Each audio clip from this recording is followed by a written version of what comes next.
बीडमध्ये पुन्हा एकदा रेशीम शेतीला सुरुवात करण्यात आली आहे। उन्हाळ्यामध्ये पाणी नसल्यामुळे अनेक शेतकऱ्यांचा रेशीम उद्योग संकटात आला होता। यंदा चांगला पाऊस झाल्यामुळे पुन्हा एकदा तुतीची लागवड करण्यात आलेली आहे।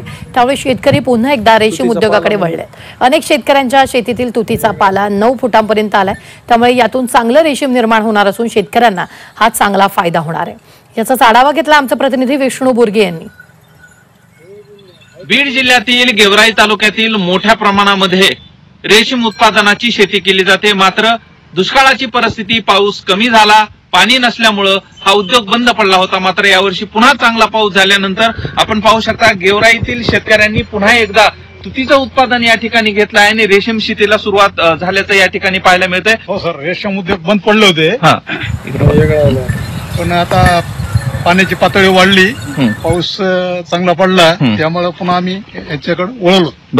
गेवराई तालुक्यामध्ये चांगला पाऊस झाल्यामुळे रेशीम शेती ही पुन्हा एकदा फुलल्याचं पाहायला मिळतंय। विष्णू बुर्गे, जी 24 तास, बीड।